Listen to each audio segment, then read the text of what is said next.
3 days after the greatest miracle of their lives, they're dying of thirst. The song is barely over.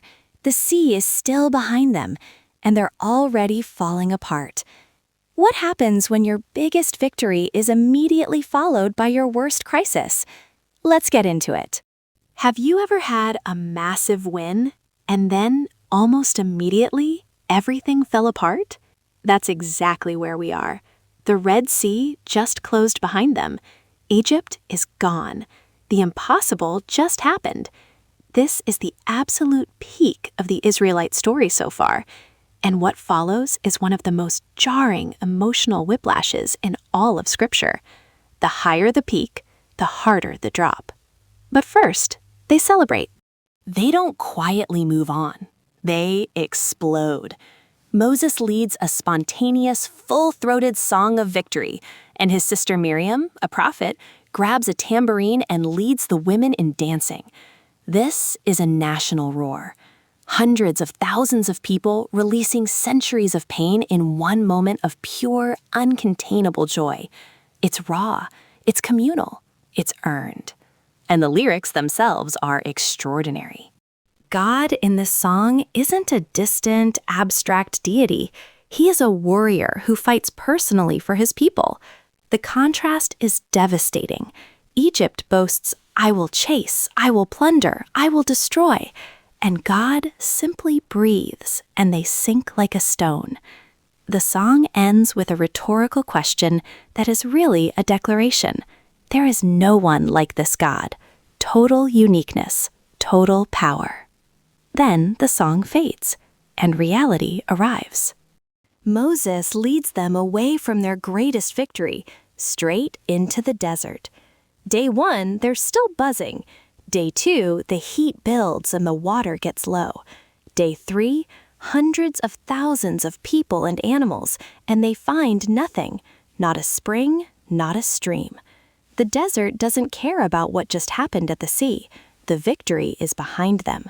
The thirst is right now. And then they find water, but it's worse than nothing. They see the oasis and rush toward it, and the water is completely undrinkable, bitter, toxic.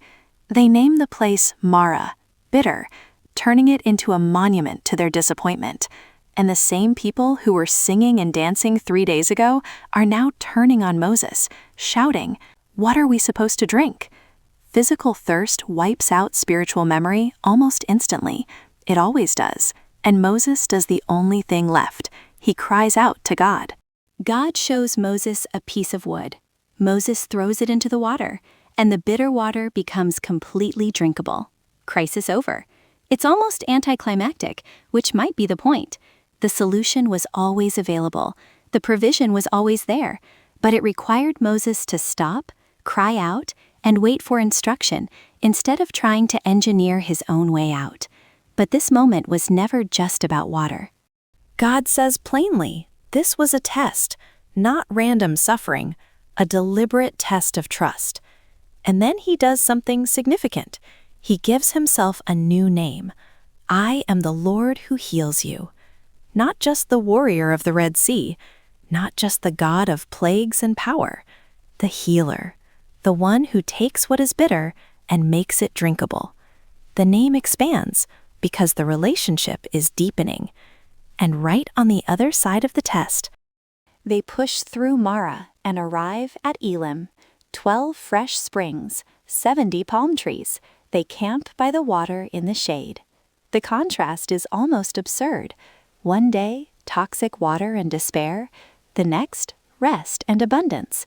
Which forces the question the whole episode has been building toward. What if the desert isn't a detour from the story? What if arriving at Marah, the bitterness after the victory, is an essential part of it?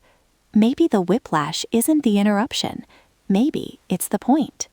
We've walked from the peak of the Red Sea to the bitterness of Marah, and finally to the rest of Elim. From a national roar to a desperate cry, and back to abundance.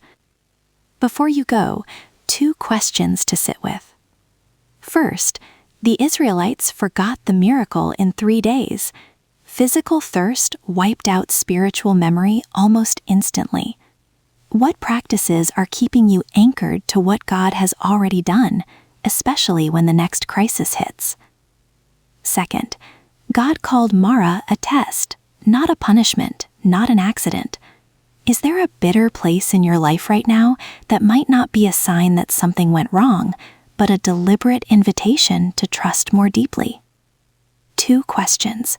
Breathe and let them sink in.